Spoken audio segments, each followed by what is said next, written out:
Di dunia yang penuh dengan gangguan, setengah kebenaran, dan kekacauan emosional, kemampuan untuk berpikir jernih tidak pernah lebih berharga atau lebih sulit untuk dicapai. Setiap hari kita dibombardir dengan informasi, dipaksa untuk membuat penilaian cepat, dan ditarik ke ribuan arah yang berbeda. Namun, mereka yang bangkit di atas kebisingan, yang dapat menembus kekacauan mental dan melihat kenyataan sebagaimana adanya, memperoleh keuntungan yang paling manusiawi. Berpikir jernih bukanlah anugerah yang diberikan saat lahir. Itu adalah keterampilan yang harus dilatih dan diasah seperti pedang. Itu adalah perbedaan antara dikendalikan oleh emosi atau mengendalikannya, antara membuat keputusan berdasarkan dorongan hati atau kebijaksanaan. Para Stoik memahami ini dengan baik. Mereka tahu bahwa jika pikiran kacau, semua hal lain akan mengikutinya. Tetapi, bagaimana kita mencapai tingkat kejelasan ini? Bagaimana kita menghentikan pikiran kita agar tidak berputar-putar? Bagaimana kita menembus ilusi dan melihat kebenaran? Jawabannya terletak pada pendekatan terstruktur yang menggabungkan kebijaksanaan kuno dengan teknik modern. Dalam panduan ini, kita akan mengungkap rahasia berpikir jernih melalui perspektif keheningan, disiplin, dan fokus. Setiap bab akan membawa Anda lebih dekat untuk menguasai pikiran Anda sendiri, menjadikan Anda tidak hanya pemikir yang lebih baik, tetapi juga manusia yang lebih cakap. Pertempuran untuk kejelasan dimulai sekarang.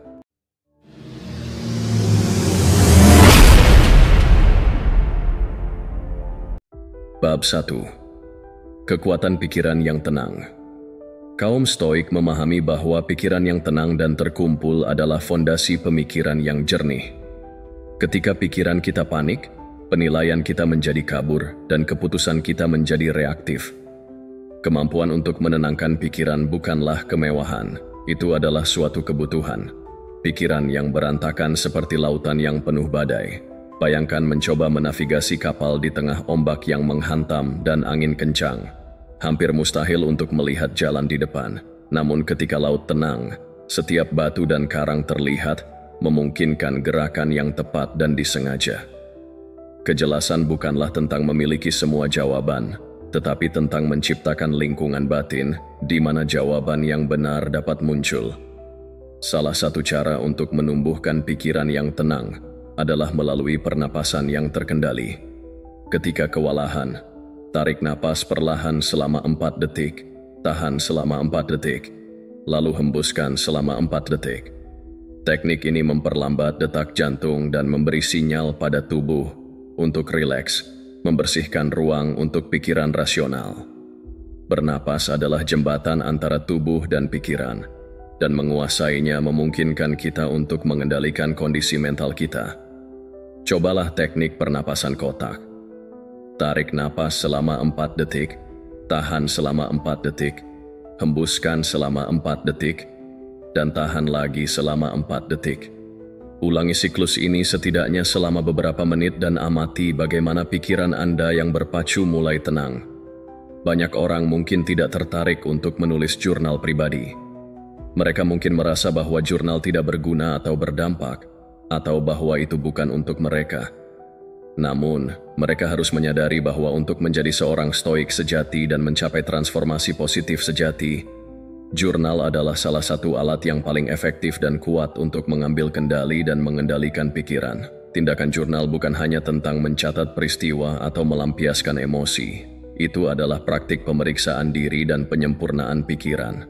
Para stoik besar, termasuk Marcus Aurelius, membuat jurnal pribadi bukan untuk mendokumentasikan kehidupan mereka, tetapi untuk menantang persepsi mereka, mengatur emosi mereka, dan menjaga kejelasan dalam tindakan. Menulis adalah cara untuk benar-benar menghadapi pikiran dan mendisiplinkannya. Jurnal adalah alat untuk menjernihkan pikiran, menuliskan pikiran yang berputar-putar, mengaturnya menjadi pola yang dapat diatur, membantu Anda melihat struktur di balik kekacauan. Latihan yang berguna adalah pembuangan otak. Ambil selembar kertas kosong dan tuliskan semua yang ada di pikiran Anda tanpa menyaring. Setelah semua pikiran tertulis di atas kertas, kategorikan menjadi masalah, tugas, dan refleksi. Metode ini mengubah kebisingan mental yang luar biasa menjadi kejelasan terstruktur. Praktik lain adalah menjauhkan pikiran ketika menghadapi pikiran mengganggu atau negatif. Tuliskan seolah-olah itu milik orang lain dengan membingkainya dalam perspektif orang ketiga. Anda melepaskan diri dari pengaruh emosional dan mendapatkan wawasan objektif. Teknik ini sangat berguna untuk meredakan kecemasan dan mendapatkan kembali kendali atas kekacauan mental. Metode ini memungkinkan Anda untuk memisahkan emosi dari logika dan mengamati pikiran Anda sebagai pengamat yang tidak memihak, sehingga lebih mudah menavigasi situasi yang menantang. Untuk lebih meningkatkan jarak pikiran, pasangkan dengan latihan meditasi atau kesadaran. Menghabiskan beberapa menit untuk merenungkan pikiran Anda dengan cara yang terpisah dapat membantu melatih pikiran Anda untuk mengenali pola dalam respons emosional dan mengurangi reaksi impulsif. Dari waktu ke waktu, latihan ini memperkuat kemampuan Anda untuk memisahkan pikiran dari emosi langsung, yang memungkinkan Anda untuk mendapatkan kembali kendali dan membuat keputusan yang lebih rasional. Metode penjurnalan yang lebih dalam adalah metode refleksi stoik. Di akhir setiap hari, tuliskan 3 pertanyaan. Apa yang saya lakukan dengan baik hari ini? Apa yang bisa saya lakukan dengan lebih baik? Apa yang akan saya lakukan secara berbeda besok? Latihan ini membantu melacak kemajuan pribadi, memperkuat tindakan positif, dan menanamkan kesadaran diri. Itu juga membantu membangun perbaikan perilaku jangka panjang dengan mengidentifikasi pola keberhasilan dan kegagalan.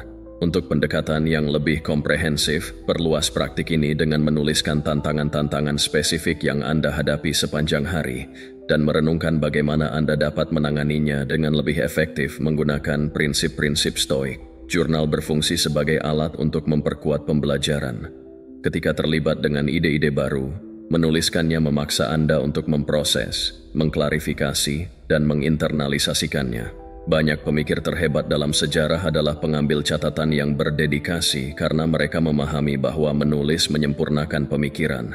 Jika Anda menemukan kutipan, buku, pelajaran filosofis yang penting, atau wawasan pribadi, tulislah dan renungkan bagaimana itu berlaku pada kehidupan Anda sendiri. Dengan memperkuat ide-ide kunci dalam tulisan Anda memastikan internalisasi yang lebih dalam dan kemampuan yang lebih besar untuk mengingatnya di masa depan. Untuk membawa jurnal selangkah lebih maju, terlibatlah dalam dialog jurnal. Teknik ini melibatkan penulisan seolah-olah Anda sedang berbicara dengan seorang filsuf, mentor, atau bahkan diri Anda di masa depan. Bertanya dan menjawab pertanyaan dalam bentuk tertulis memungkinkan eksplorasi diri yang lebih dalam dan restrukturisasi kognitif. Ini sangat efektif dalam menyelesaikan konflik internal dan membuat keputusan yang sulit.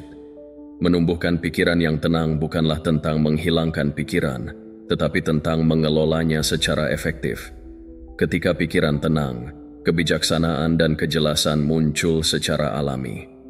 Jurnal tidak hanya menjadi catatan, tetapi alat untuk penguasaan diri, cermin yang mencerminkan keadaan pikiran dan panduan menuju pemikiran yang lebih jernih dan lebih disiplin. Ketika digunakan secara konsisten, jurnal berubah dari kebiasaan sederhana menjadi teman seumur hidup untuk introspeksi kebijaksanaan dan pertumbuhan pribadi. Bab 2. Memisahkan emosi dari logika. Emosi itu kuat. Mereka memicu gairah, kreativitas, dan koneksi. Namun, mereka juga dapat mendistorsi kenyataan sehingga sulit untuk berpikir secara rasional. Kaum Stoik tidak menganjurkan untuk menekan emosi, tetapi lebih memahaminya dan mencegahnya mendikte keputusan. Seneca menyarankan bahwa badai yang mengamuk tidak dapat berlangsung selamanya. Emosi manusia juga tidak dapat. Ketika emosi memimpin, asumsi mengambil alih. Namun, ketika logika membimbing kita melihat gambaran utuh.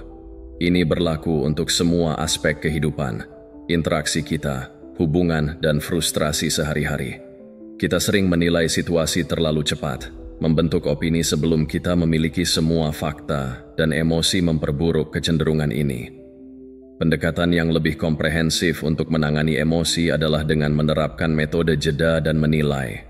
Ketika emosi yang kuat muncul, luangkan waktu sejenak untuk berhenti dan mengenalinya tanpa bertindak berdasarkan itu. Beri label emosi yang Anda rasakan. Tindakan sederhana ini menamai emosi, menciptakan jarak antara Anda dan perasaan itu sendiri, memungkinkan Anda untuk memeriksanya secara objektif. Setelah diberi label, menilai emosi, apakah reaksi ini dibenarkan? Apakah saya membuat asumsi? Apa respons yang paling rasional? Proses ini mengubah pemikiran emosional menjadi pemikiran logis. Strategi lain yang berguna adalah aturan 10-3-3. Ketika dihadapkan dengan keputusan atau respons emosional, tanyakan pada diri sendiri, bagaimana perasaan saya tentang ini dalam 10 menit, dalam 10 bulan, dalam 10 tahun. Teknik ini memperluas perspektif, membantu meminimalkan beban emosi, dan mendorong pemikiran jangka panjang. Sebagian besar emosi, ketika diperiksa melalui lensa ini, kehilangan kekuatannya atas kita, memungkinkan kejelasan dan rasionalitas mengambil alih. Untuk memperluas ini, ambil pendekatan jurnal refleksi 10-3-3. Di akhir setiap hari, tuliskan reaksi emosional apapun yang Anda alami dan terapkan aturan secara retroaktif dengan menilai keputusan masa lalu dan respons emosional melalui kerangka kerja ini. Anda melatih otak Anda untuk secara alami mempertimbangkan konsekuensi jangka panjang, mengurangi pengambilan keputusan impulsif di masa depan. Dari waktu ke waktu, kebiasaan ini mengubah cara Anda mendekati pemicu emosional. Salah satu alat paling efektif untuk memisahkan emosi dari logika adalah meditasi kesadaran. Dengan mempraktikkan kesadaran, Anda melatih otak Anda untuk mengamati emosi tanpa bereaksi secara impulsif. Kaum Stoik berlatih untuk membentuk ini melalui refleksi harian, meluangkan waktu untuk memeriksa pikiran dan perilaku mereka, memperkuat disiplin dan detasemen emosional. Latihan sederhana adalah duduk dengan tenang, fokus pada pernapasan Anda, dan amati pikiran serta perasaan Anda saat muncul. Biarkan mereka berlalu seperti awan di langit tanpa melekat padanya. Dari waktu ke waktu, latihan ini mengatur ulang otak untuk memproses emosi dengan lebih tenang dan rasional.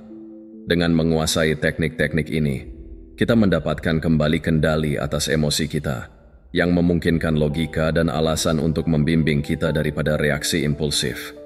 Tujuannya bukanlah untuk menjadi tanpa emosi, tetapi untuk menumbuhkan kecerdasan emosional, menggunakan perasaan sebagai informasi daripada perintah. Dalam melakukannya, kita menyelaraskan diri kita dengan cita-cita tabah tentang pemikiran rasional yang jernih. Dengan latihan yang konsisten, strategi-strategi ini menjadi sifat kedua, yang memungkinkan Anda menjalani hidup dengan kebijaksanaan yang lebih besar, kesabaran, dan kejelasan. Bab 3. Seni mengajukan pertanyaan yang tepat. Kualitas pemikiran kita ditentukan oleh kualitas pertanyaan kita. Sokrates, seorang filsuf besar, dikenal karena metodenya dalam bertanya yang memaksa orang untuk memeriksa asumsi mereka. Hidup yang tidak diperiksa tidak layak dijalani, dia terkenal mengatakan. Jika kita menerima informasi dinilai iman tanpa mempertanyakannya, kita menjadi tawanan ketidaktahuan. Belajar untuk mengajukan pertanyaan yang lebih baik adalah kunci untuk membuka pemikiran yang lebih jernih dan lebih berwawasan. Pertanyaan membentuk perspektif kita, memengaruhi keputusan kita, dan membimbing pemahaman kita tentang dunia. Ketika dihadapkan dengan tantangan, cara kita membingkai penyelidikan kita menentukan solusi yang kita temukan. Jika kita bertanya, mengapa ini terjadi padaku? Kita menempatkan diri kita dalam posisi sebagai korban. Namun jika kita bertanya, apa yang dapat saya pelajari dari ini? Kita bergeser ke arah pemberdayaan dan pertumbuhan. Dengan cara yang sama, menanyakan, apa konsekuensi nyata dari setiap pilihan saya? Membantu kita bergerak melampaui reaksi emosional dan menuju pengambilan keputusan rasional. Latihan yang sederhana namun ampuh adalah mengambil keputusan besar apapun yang Anda hadapi dan membuat setidaknya 5 pertanyaan berbeda tentangnya. Ini memperluas cara Anda memandang masalah dan membantu mengungkap solusi tersembunyi. Misalnya, alih-alih hanya bertanya, haruskah saya mengambil pekerjaan baru ini? Pertimbangkan untuk bertanya, apa manfaat jangka panjang dari pilihan ini? Bagaimana keputusan ini akan memengaruhi pertumbuhan pribadi saya? Risiko apa yang saya abaikan? Dan apakah diri saya di masa depan akan menyesal tidak mengambil kesempatan ini? Dengan membingkai ulang masalah dari sudut yang berbeda, kita membentuk diri kita untuk berpikir lebih dalam dan kritis. Teknik lain adalah terlibat dalam dialog Sokrates dengan diri Anda sendiri. Tuliskan sebuah pertanyaan lalu jawab. Tantang jawaban itu dengan pertanyaan lain dan lanjutkan proses ini sampai Anda mencapai akar masalahnya. Teknik pertanyaan berulang ini dimodelkan setelah penyelidikan Sokrates, mengungkap bias yang mendasarinya dan membawa kejelasan bahkan pada masalah yang paling rumit. Dengan melatih diri Anda untuk mengajukan pertanyaan yang lebih baik, Anda menumbuhkan kebiasaan penalaran yang lebih dalam dan keterampilan pemecahan masalah yang lebih baik. Pertanyaan yang bijaksana adalah disiplin mental yang menumbuhkan kemandirian intelektual dan mengarah pada pilihan yang lebih baik dalam setiap aspek kehidupan. Bab 4. Disiplin fokus. Gangguan adalah musuh dari pemikiran yang jernih. Kita hidup di dunia di mana perhatian terus-menerus ditarik ke berbagai arah. Email, pemberitahuan, dan aliran informasi yang tak ada habisnya membuat sulit untuk berkonsentrasi. Kaum Stoik menghargai kemampuan untuk fokus secara mendalam, menyadari bahwa perhatian yang tersebar mengarah pada pikiran yang tersebar. Di dunia saat ini, dengan gangguan digital yang lebih menyebar dari sebelumnya, penting untuk menumbuhkan fokus dengan sengaja. Epictetus mengajarkan, jika Anda ingin meningkatkan, merasa puas dengan dianggap bodoh dan dungu. Ini berarti memprioritaskan pekerjaan yang mendalam daripada gangguan yang dangkal. Pikiran berkembang dalam lingkungan di mana ia dapat berkonsentrasi pada satu tugas pada satu waktu. Ketika kita mencoba untuk menyulap banyak hal, sumber daya kognitif kita menjadi terfragmentasi, yang mengarah pada kebingungan dan pengambilan keputusan yang buruk. Alih-alih merasa perlu untuk menanggapi setiap pesan atau mengonsumsi setiap berita, berlatihlah fokus yang disengaja dengan membatasi paparan Anda pada gangguan yang tidak perlu. Untuk meningkatkan fokus, cobalah pemblokiran waktu. Atur pengatur waktu selama 25 menit dan kerjakan satu tugas dengan perhatian penuh, kemudian istirahat selama 5 menit. Ini melatih otak untuk mempertahankan perhatian dan menyaring kebisingan. Metode efektif lainnya adalah aturan satu hal. Ketika memulai tugas, berkomitmen sepenuhnya untuk menyelesaikannya sebelum beralih ke hal lain. Ini mencegah kelelahan berpindah tugas dan meningkatkan produktivitas. Teknik meditasi dan perhatian juga dapat digunakan untuk melatih pikiran agar lebih fokus. Latihan sederhana melibatkan fokus pada napas Anda selama 5 menit setiap hari. Setiap kali pikiran Anda mengembara, dengan lembut kembalikan ke napas Anda. Latihan ini memperkuat kemampuan Anda untuk berkonsentrasi, sehingga lebih mudah untuk tetap fokus selama tugas. Selain itu, terapkan aturan 2 menit untuk mencegah penundaan. Jika suatu tugas membutuhkan waktu kurang dari 2 menit, lakukan segera untuk membersihkan kekacauan mental. Tindakan kecil yang diselesaikan segera mencegahnya menumpuk dan menciptakan stres yang tidak perlu. Kebiasaan sederhana ini melatih otak untuk bertindak daripada menunda, menumbuhkan momentum dan efisiensi dalam semua aspek kehidupan. Untuk tugas yang lebih besar, pecah menjadi langkah-langkah yang lebih kecil dan dapat dikelola. Proyek besar seringkali terasa membebani yang mengarah pada penghindaran. Sebagai gantinya dengan menetapkan tujuan mikro, setiap langkah menjadi lebih dapat dicapai, mengurangi hambatan psikologis untuk memulai. Teknik yang bermanfaat adalah aturan mulai 5 menit, berkomitmen untuk mengerjakan tugas hanya selama 5 menit. Setelah terlibat, tekanan batin seringkali mengambil alih dan Anda cenderung terus bekerja di luar menit-menit awal. Metode ini sangat berguna untuk tugas-tugas yang tampak menakutkan atau monoton.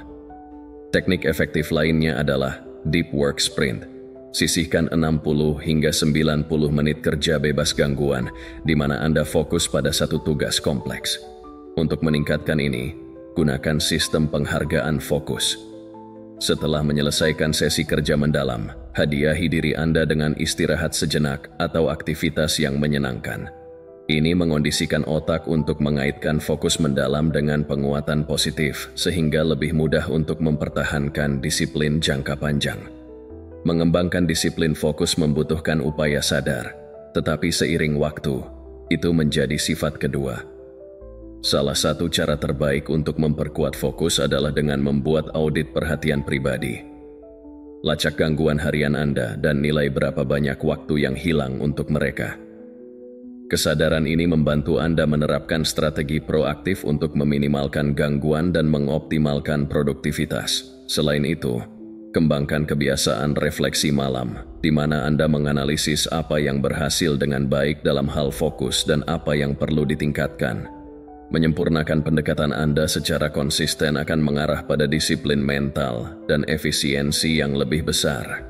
Dengan menerapkan strategi ini, Anda akan menumbuhkan kemampuan yang tidak terbentuk untuk berpikir jernih, membuat keputusan yang lebih baik, dan memaksimalkan potensi kognitif Anda. Kemampuan untuk fokus secara mendalam adalah keterampilan yang langka dan berharga di dunia yang penuh dengan gangguan. Memperkuat kemampuan ini tidak hanya meningkatkan produktivitas, tetapi juga menumbuhkan rasa kejelasan yang lebih dalam, tujuan, dan kepuasan dalam kehidupan sehari-hari. Bab 5. Peran kesederhanaan dalam berpikir. Kerumitan adalah tanda pemikiran yang tidak jelas. Ketika kita mencoba membuat sesuatu lebih rumit dari yang seharusnya, kita tersesat dalam detail yang tidak perlu. Kaum Stoik percaya dalam melucuti sesuatu hingga ke esensinya. Jika Anda mencari kebenaran, singkirkan diri Anda dari hal-hal yang tidak perlu. Kata Epicurus, untuk benar-benar merangkul kesederhanaan, perlu dipahami bahwa kerumitan seringkali muncul dari rasa takut. Takut kehilangan sesuatu yang penting, takut membuat keputusan yang salah, atau takut terlihat bodoh. Namun, kenyataannya adalah bahwa kerumitan yang berlebihan menyebabkan keraguan-raguan dan kebingungan pikiran. Ketika dipenuhi dengan terlalu banyak variabel, pikiran berjuang untuk menemukan jalan yang jelas ke depan. Pertimbangkan masalah yang Anda hadapi, uraikan ke dalam bentuk yang paling sederhana. Daripada mengkhawatirkan solusi yang rumit, tanyakan pada diri Anda, apa masalah intinya? Kesederhanaan seringkali mengungkapkan kejelasan yang mengaburkan kerumitan. Daripada melapisi detail yang berlebihan pada suatu keputusan, singkirkan semua aspek yang tidak perlu hingga hanya faktor-faktor penting yang tersisa. Disiplin mental ini memungkinkan efisiensi yang lebih besar dan penilaian yang lebih tajam. Cara praktis untuk menumbuhkan kesederhanaan dalam pikiran adalah melalui aturan satu kalimat. Ketika dihadapkan dengan tantangan, cobalah meringkas masalah dalam satu kalimat yang jelas. Jika Anda kesulitan melakukannya, masalahnya mungkin terlalu berbelit-belit di pikiran Anda. Perbaiki kalimat Anda hingga menangkap esensi situasi. Latihan ini memaksa kejelasan dengan menghilangkan gangguan dan masalah sekunder. Minimalisme tidak hanya untuk harta benda, itu berlaku untuk pikiran juga. Pikiran yang berantakan mengarah pada kehidupan yang berantakan. Kemampuan untuk memprioritaskan dan fokus pada hal-hal penting adalah yang membedakan pemikir hebat dari mereka yang tetap kewalahan oleh informasi yang berlebihan. Strategi berguna lainnya adalah filter keputusan 3 langkah. Sebelum membuat pilihan, tanyakan pada diri Anda 3 pertanyaan sederhana. 1. Apakah ini perlu? 2. Apakah ini sejalan dengan nilai-nilai inti saya? 3. Apakah keputusan ini akan menyederhanakan atau mempersulit hidup saya? Jika suatu pilihan tidak lolos filter ini, pertimbangkan kembali apakah itu layak untuk dikejar. Melatih diri Anda untuk berpikir dalam hal-hal penting adalah praktik seumur hidup. Kesederhanaan dalam berpikir mengarah pada efisiensi dalam tindakan, dan efisiensi dalam tindakan mengarah pada kesuksesan yang lebih besar dan kedamaian pikiran. Dengan secara konsisten berfokus pada apa yang benar-benar penting, Anda mengembangkan perspektif yang lebih tajam dan kemampuan untuk membuat keputusan yang lebih baik dengan percaya diri. Berpikir jernih adalah hasil dari disiplin kesederhanaan. Bab 6. Kekuatan perspektif. Perspektif adalah segalanya.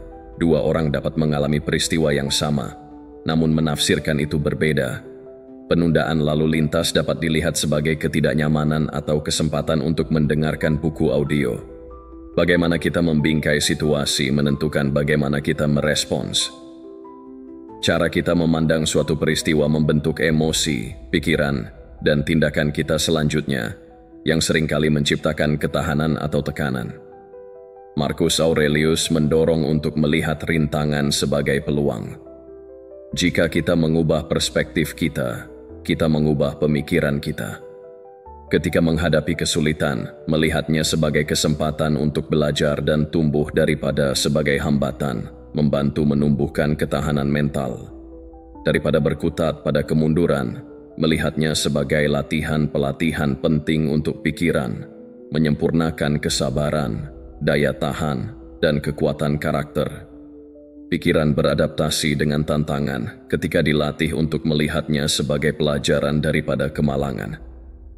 Salah satu latihan untuk membangun perspektif adalah pandangan dari atas.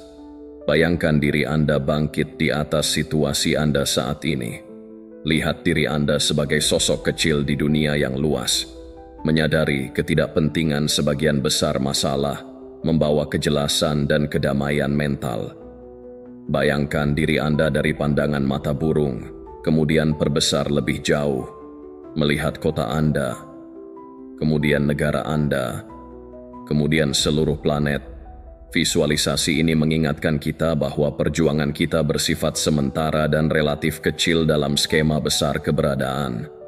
Mempraktikkan latihan ini setiap hari menumbuhkan pola pikir yang merangkul perspektif dan objektivitas. Teknik lain adalah alternatif pendekatan sudut pandang. Ketika dihadapkan dengan masalah, cobalah untuk melihatnya dari berbagai perspektif.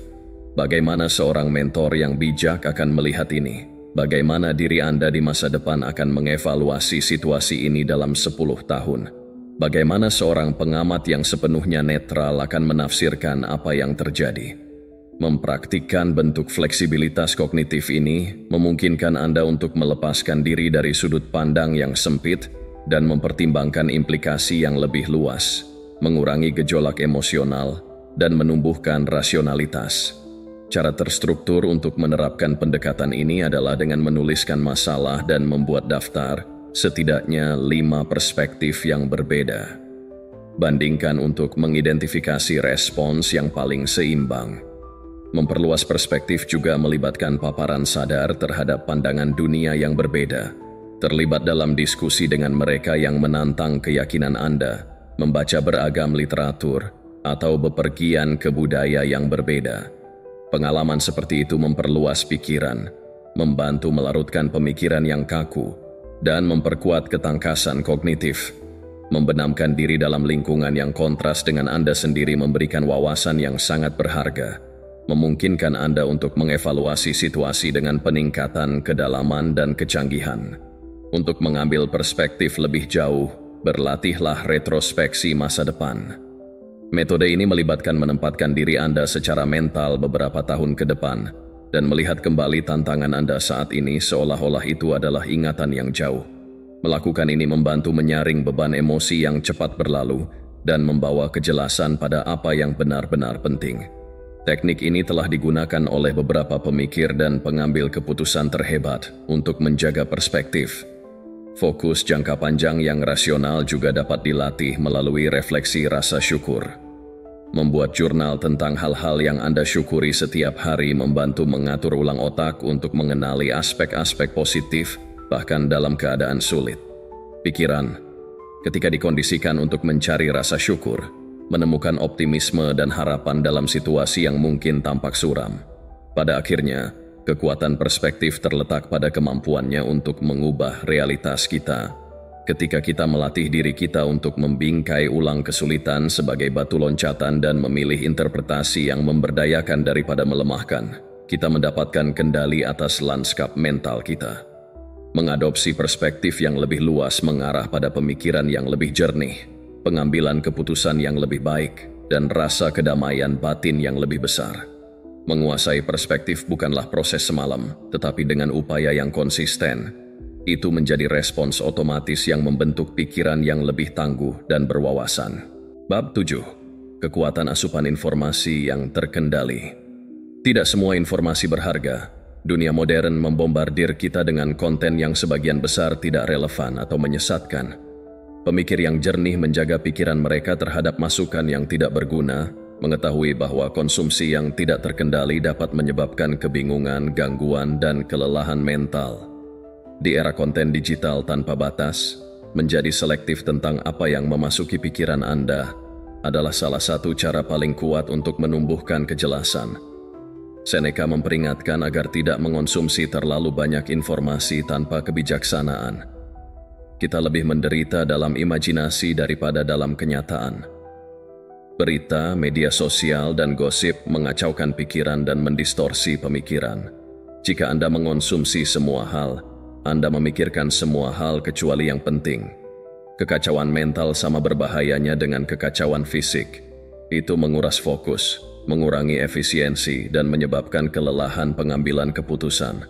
Kunci untuk berpikir jernih adalah menghilangkan gangguan yang tidak perlu dan fokus pada pengetahuan berkualitas tinggi yang bermakna.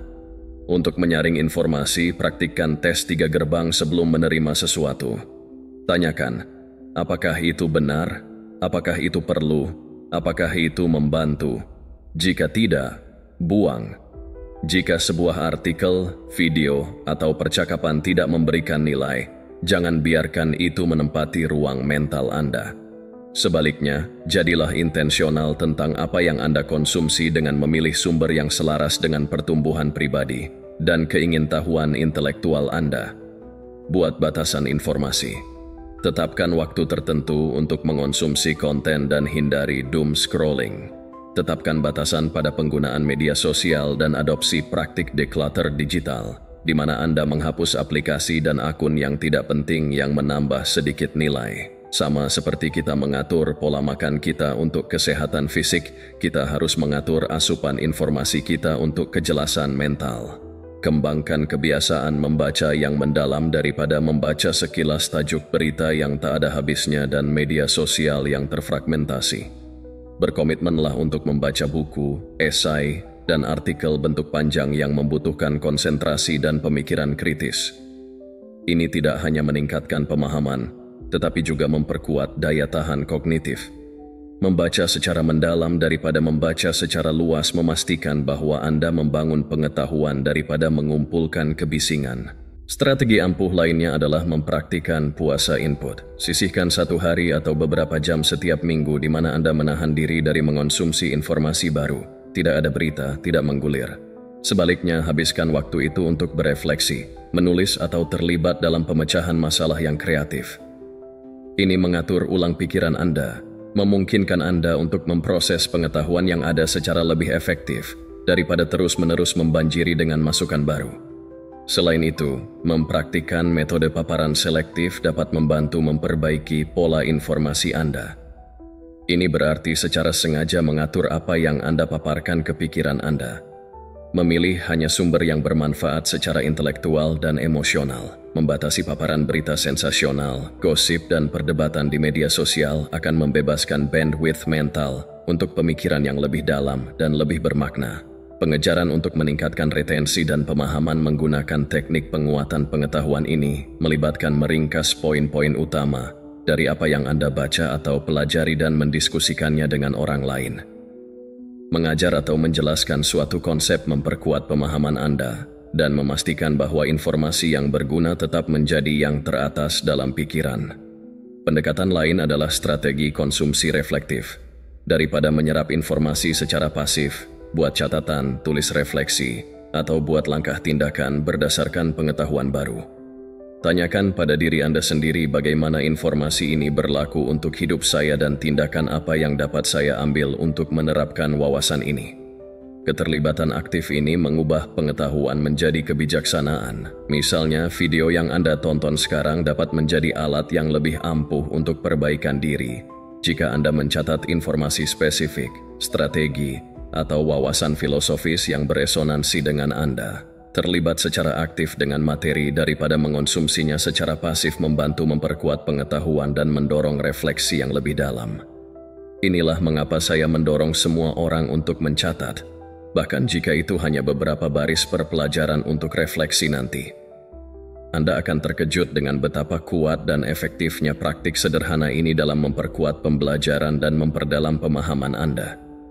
Dengan secara aktif mengelola informasi yang Anda konsumsi, Anda mendapatkan kembali kendali atas pikiran dan keputusan Anda. Kualitas pengetahuan Anda membentuk kualitas pemikiran Anda. Ketika Anda menghilangkan gangguan yang tidak perlu dan fokus pada wawasan yang bermakna, Anda menciptakan ruang untuk pemahaman yang lebih dalam, pertumbuhan intelektual, dan pada akhirnya, kejelasan mental yang lebih besar.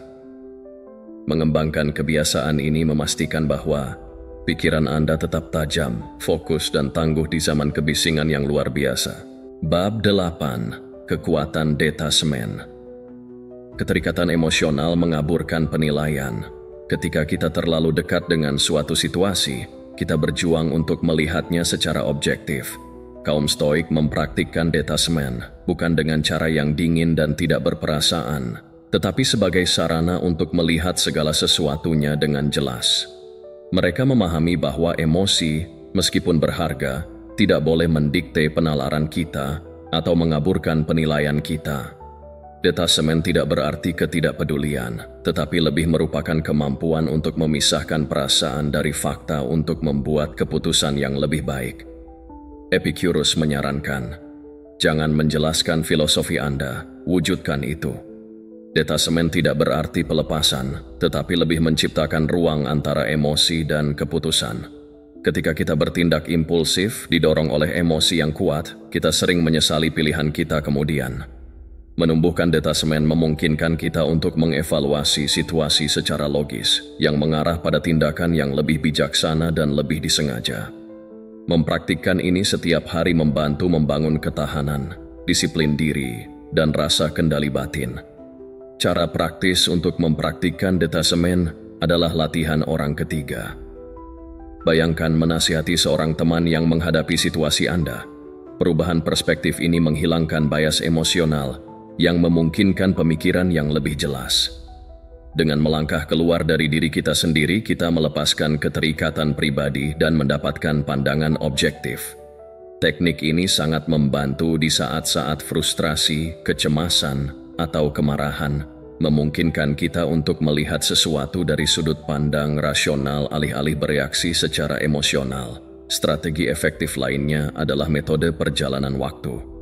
Tanyakan pada diri sendiri, apa yang akan saya pikirkan tentang situasi ini setahun dari sekarang? Seringkali kita menemukan bahwa apa yang tampak sangat berat saat ini kehilangan maknanya seiring berjalannya waktu. Metode ini membantu menempatkan tantangan dalam perspektif, mengurangi stres, dan mendorong kesabaran. Pertimbangkan untuk memperluas kerangka waktu. Bagaimana dengan 5 tahun dari sekarang atau 10 tahun dari sekarang? Refleksi ini mengingatkan kita bahwa banyak kekhawatiran kita saat ini bersifat sementara dan seringkali tidak separah kelihatannya. Latihan ini tidak hanya membantu dalam pengambilan keputusan, tetapi juga memelihara pola pikir ketahanan dan kemampuan beradaptasi. Selain itu, mempraktikkan jarak emosional dapat memperkuat detasemen ketika menghadapi situasi yang sulit. Luangkan waktu sejenak untuk menganalisis emosi Anda sebelum bereaksi. Beri label mereka, seperti saya merasa frustrasi atau saya merasa cemas. Tindakan pengenalan kecil ini menciptakan pemisahan antara Anda dan emosi Anda, yang memungkinkan Anda untuk menilai apakah reaksi Anda dibenarkan atau dibesar-besarkan. Cara lain untuk meningkatkan jarak emosional adalah dengan menuliskan perasaan Anda dan mengunjunginya kembali nanti dengan perspektif baru. Pendekatan ini seringkali mengungkapkan bahwa respons emosional awal kita bersifat sementara dan dipengaruhi oleh keadaan langsung daripada kebenaran yang bertahan lama. Metode lain adalah pola pikir pengamat. Ini melibatkan melihat pengalaman Anda seolah-olah Anda adalah orang luar yang melihat, seperti seorang sutradara yang menonton adegan terungkap dalam sebuah film. Dengan secara mental melepaskan diri dari pengalaman emosional langsung, Anda memperoleh lebih banyak perspektif terpisah yang membantu dalam merespons dengan bijak daripada bereaksi secara impulsif. Untuk mengembangkan ini lebih lanjut, Praktikkan menceritakan pengalaman Anda sebagai orang ketiga yang mendorong kesadaran diri dan mengurangi reaksi emosional yang berlebihan. Satu teknik tambahan adalah jeda stoik. Ketika dihadapkan dengan momen yang menegangkan atau bermuatan emosional, ambil jeda yang disengaja sebelum bereaksi. Momen refleksi singkat ini memungkinkan Anda untuk mengkalibrasi ulang dan memilih respons yang selaras dengan nilai-nilai Anda, daripada yang didorong oleh emosi yang cepat berlalu. Menggabungkan ini dengan teknik pernapasan terkontrol, seperti pernapasan diafragma, lebih lanjut meningkatkan kejelasan mental dan kontrol emosional. Menguasai detasemen bukanlah tentang menekan emosi, tetapi tentang belajar mengelolanya secara efektif. Ketika dipraktikkan secara teratur, teknik-teknik ini memungkinkan kita untuk mempertahankan rasa stabilitas batin, membuat keputusan yang lebih jelas, dan menanggapi tantangan hidup dengan rasionalitas yang tenang daripada emosi yang tidak terkendali. Dengan mengintegrasikan metode-metode ini ke dalam kehidupan sehari-hari kita mengembangkan benteng mental terhadap reaksi impulsif dan menumbuhkan pola pikir yang berakar pada kejelasan, kebijaksanaan, dan ketahanan. Bab 9. Kebijaksanaan bertindak berdasarkan prinsip, bukan impuls. Prinsip memberikan panduan yang mantap ketika emosi dan keadaan berubah. Impuls seringkali mengarah pada penyesalan, tetapi prinsip membuka jalan menuju kebijaksanaan dan integritas. Kaum Stoik hidup dengan kebajikan seperti keberanian, keadilan, kesederhanaan, dan kebijaksanaan, menggunakannya sebagai kompas internal mereka untuk menavigasi ketidakpastian hidup. Kebajikan penuntun ini memastikan stabilitas dan konsistensi bahkan ketika kondisi eksternal kacau. Ketika dihadapkan dengan keputusan yang sulit, tanyakan, apakah ini sejalan dengan nilai-nilai saya? Kehidupan yang dipandu oleh prinsip-prinsip menghilangkan kebingungan dan membawa kejelasan.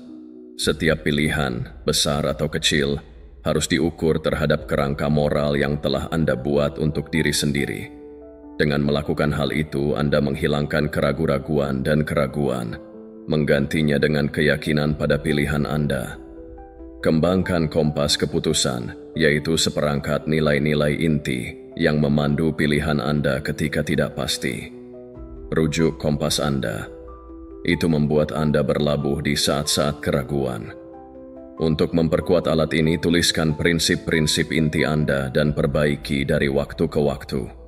Setiap kali dihadapkan dengan pilihan yang sulit, tinjau kembali prinsip-prinsip Anda dan menilai apakah keputusan Anda sejalan dengan mereka. Selain itu, cari inspirasi dari para pemikir terhebat dalam sejarah. Menganalisis bagaimana mereka menerapkan prinsip-prinsip mereka pada tantangan yang kompleks. Latihan yang berguna adalah audit mingguan. Renungkan apakah tindakan dan keputusan Anda selaras dengan nilai-nilai Anda. Identifikasi setiap ketidakkonsistenan, dan buat rencana untuk perbaikan. Praktik berkelanjutan ini memastikan bahwa prinsip-prinsip bukan hanya cita-cita, tetapi standar yang dapat ditindaklanjuti yang membentuk hidup Anda. Dengan menumbuhkan prinsip hidup yang didorong, Anda memperoleh arah dan kedamaian batin.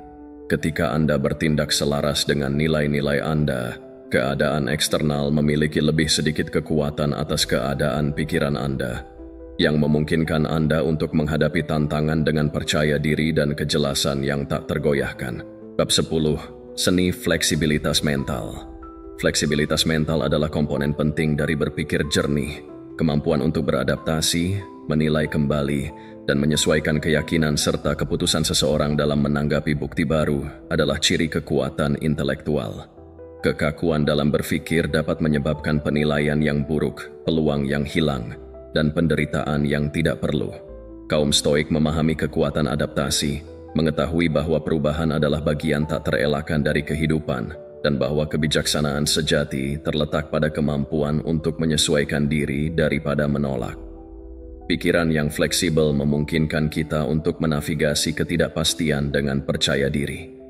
Itu memungkinkan kita untuk melepaskan diri dari perspektif yang tetap, mengeksplorasi sudut pandang alternatif, dan merevisi asumsi kita ketika disajikan dengan informasi yang lebih baik. Marcus Aurelius menulis, Anda selalu memiliki pilihan untuk tidak memiliki pendapat. Pernyataan yang mendalam ini menunjukkan bahwa kita tidak berkewajiban untuk berpegang pada keyakinan hanya karena kebiasaan atau kesombongan. Sebaliknya, kita dapat memilih untuk mengamati, merefleksikan, dan menyesuaikan. Belajar kapan harus menahan penilaian dan mengumpulkan lebih banyak informasi membantu menumbuhkan kerendahan hati intelektual dan pengambilan keputusan yang lebih baik. Untuk mengembangkan fleksibilitas mental, praktikkan seni kerendahan hati intelektual, mengakui bahwa pengetahuan Anda selalu tidak lengkap dan terbuka untuk belajar dari orang lain. Terlibat dalam percakapan dengan mereka yang menantang pandangan Anda, bukan untuk berdebat, tetapi untuk memperluas pemahaman Anda. Tanyakan pada diri sendiri, bagaimana jika saya salah? Dan jelajahi implikasi dari kemungkinan itu.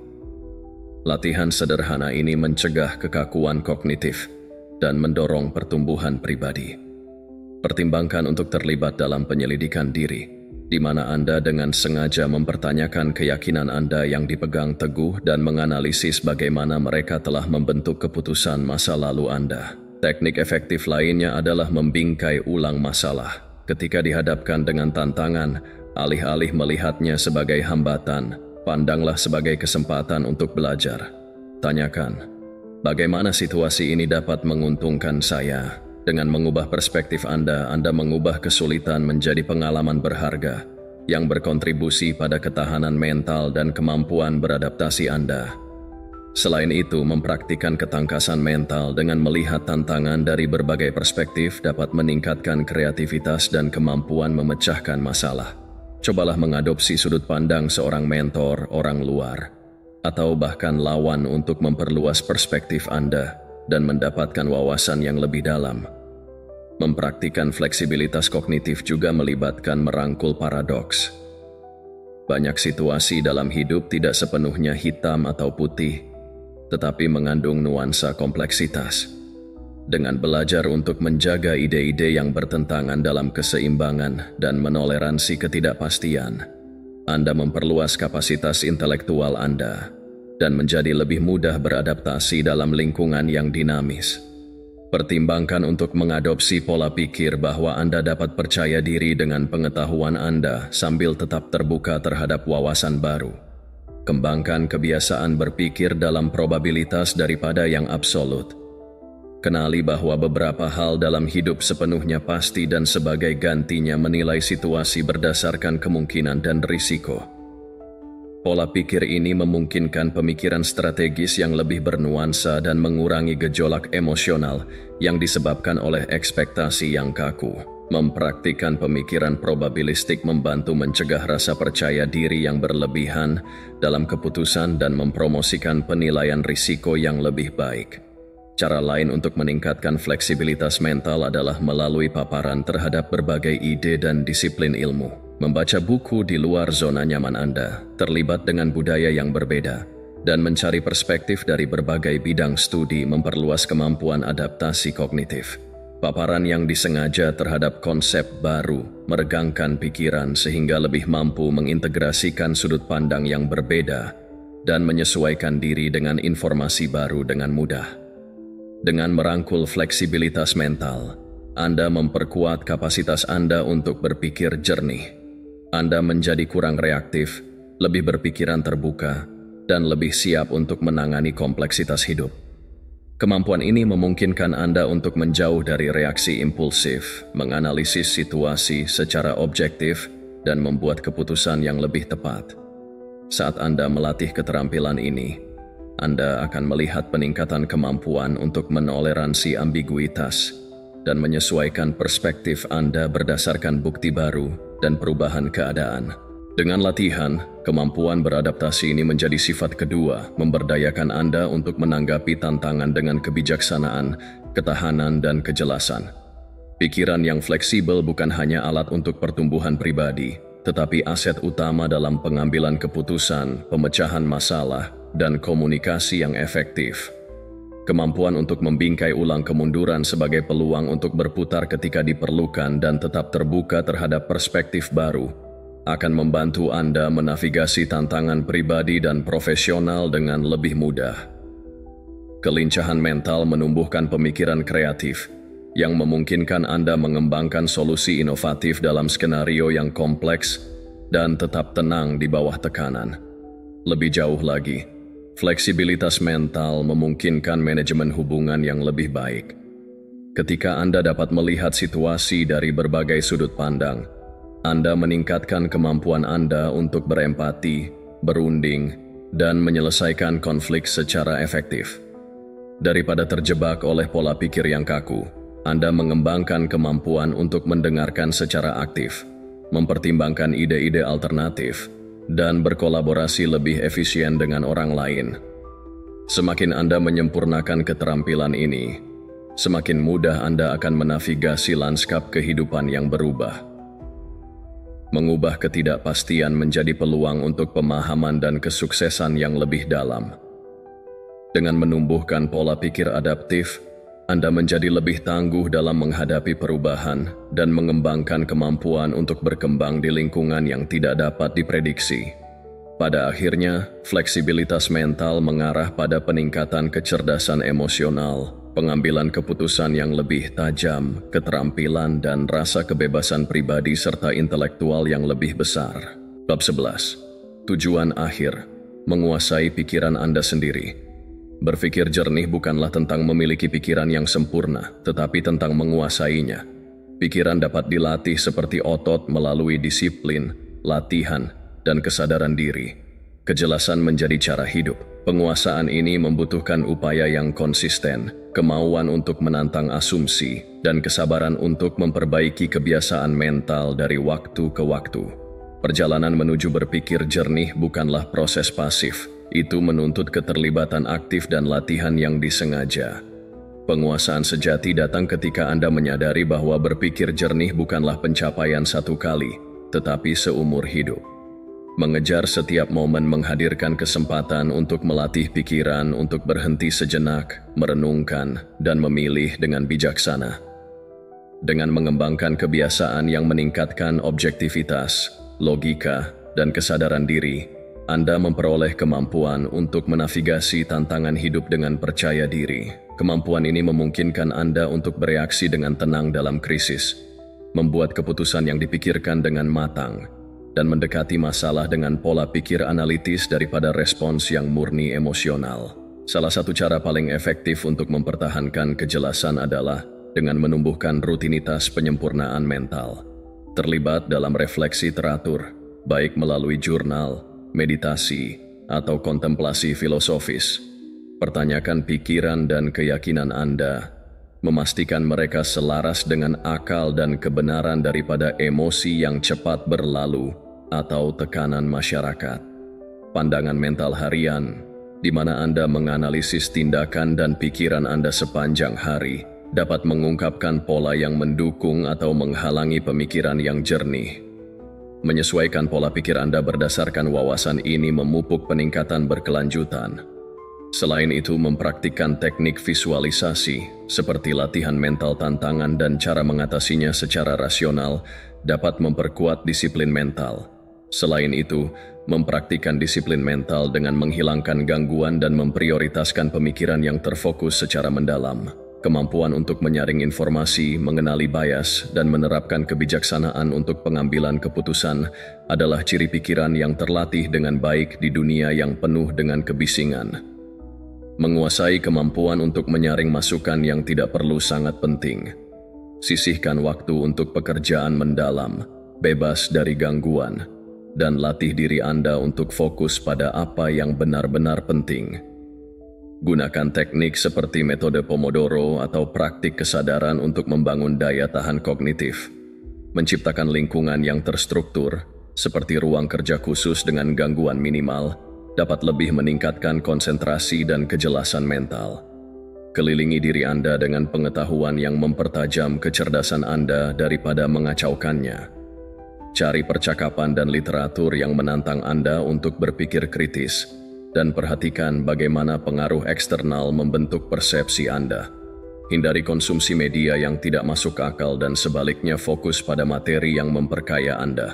Memahami, membaca buku yang kompleks dan menggugah pikiran, terlibat dalam diskusi intelektual, dan menuliskan refleksi tentang apa yang Anda pelajari dapat memperkuat kejelasan dan ketajaman kognitif. Praktik yang baik adalah merangkum hal-hal penting dari bacaan Anda dan secara aktif menerapkannya pada situasi kehidupan nyata untuk memperdalam pemahaman. Tujuan utamanya bukanlah untuk mengendalikan setiap pikiran, tetapi untuk mengembangkan kemampuan untuk membimbing dan menyempurnakannya. Kejelasan dicapai bukan dengan kesempurnaan, tetapi dengan komitmen berkelanjutan terhadap disiplin mental. Ini berarti menjadi nyaman dengan ketidakpastian, belajar untuk merangkul ambiguitas dan mengembangkan kesabaran untuk berpikir sebelum bereaksi. Kejelasan membutuhkan komitmen yang teguh terhadap kesadaran diri, pengakuan bahwa pikiran harus diperiksa sebelum dipercaya, dan disiplin untuk menumbuhkan kebiasaan yang memperkuat rasionalitas atas dorongan hati. Dari waktu ke waktu, pendekatan ini menjadi sifat kedua, memungkinkan Anda untuk mewujudkan cara berpikir yang tabah dan jelas, di mana akal dan kebijaksanaan menuntun keputusan dan emosi Anda berfungsi sebagai wawasan yang berharga daripada mendikte tindakan Anda. Transformasi ini tidak terjadi dalam semalam. Itu adalah proses penyempurnaan berkelanjutan yang membutuhkan refleksi, disiplin, dan kerendahan hati untuk mengenali kapan pemikiran kita perlu penyesuaian. Kemampuan untuk berhenti sejenak sebelum bereaksi, untuk mengevaluasi motivasi di balik pikiran kita, dan untuk menilai situasi secara objektif, adalah apa yang membedakan mereka yang diperintah oleh emosi dari mereka yang memerintah pikiran mereka dengan kejelasan dan tujuan. Dengan menguasai teknik-teknik ini, Anda menumbuhkan pikiran yang tetap tajam, tangguh, dan mampu menghadapi tantangan apapun dengan kejelasan dan kekuatan yang tak tergoyahkan. Mengembangkan pemikiran yang jernih berarti mampu menyaring gangguan, membungkam kebisingan batin, mengatasi keraguan, dan menghadapi tantangan dengan pola pikir yang logis dan seimbang. Ini tentang melatih pikiran untuk mencari pemahaman, daripada hanya bereaksi terhadap peristiwa eksternal. Keterampilan ini tidak hanya meningkatkan pengambilan keputusan, tetapi juga mengarah pada rasa percaya diri dan keyakinan yang lebih besar dalam menavigasi kompleksitas kehidupan. Pada akhirnya, berpikir jernih memungkinkan Anda untuk mendekati hidup dengan rasa tujuan, menavigasi kesulitan dengan kasih karunia, dan menginspirasi orang-orang di sekitar Anda dengan kebijaksanaan dan ketenangan yang Anda miliki. Ini menjadi fondasi yang membangun kesuksesan, pemenuhan, dan ketahanan. Ketika Anda belajar menguasai pikiran Anda menumbuhkan rasa kedamaian batin yang tak tergoyahkan, memastikan bahwa keadaan eksternal tidak lagi memiliki kekuatan untuk mendikte kesejahteraan Anda. Tingkat penguasaan ini memungkinkan Anda untuk mendekati setiap situasi dengan kebijaksanaan, bertindak dengan sengaja, menunjukkan kesabaran dalam menghadapi kemunduran, serta memperoleh kejelasan untuk melihat kenyataan sebagaimana adanya. Berpikir jernih bukan hanya alat, itu adalah cara hidup yang memberdayakan Anda untuk bangkit dari kebingungan, menggunakan dan memimpin dengan tujuan, kecerdasan, dan keyakinan yang tak tergoyahkan. Semoga pembahasan ini dapat memberikan inspirasi dan panduan untuk mengasah kemampuan berpikir jernih dalam menghadapi berbagai tantangan kehidupan. Dengan terus berlatih dan menerapkan prinsip-prinsip yang telah dibahas, Anda akan semakin mampu mengendalikan pikiran, membuat keputusan yang bijaksana, serta membangun kehidupan yang lebih terarah dan penuh makna.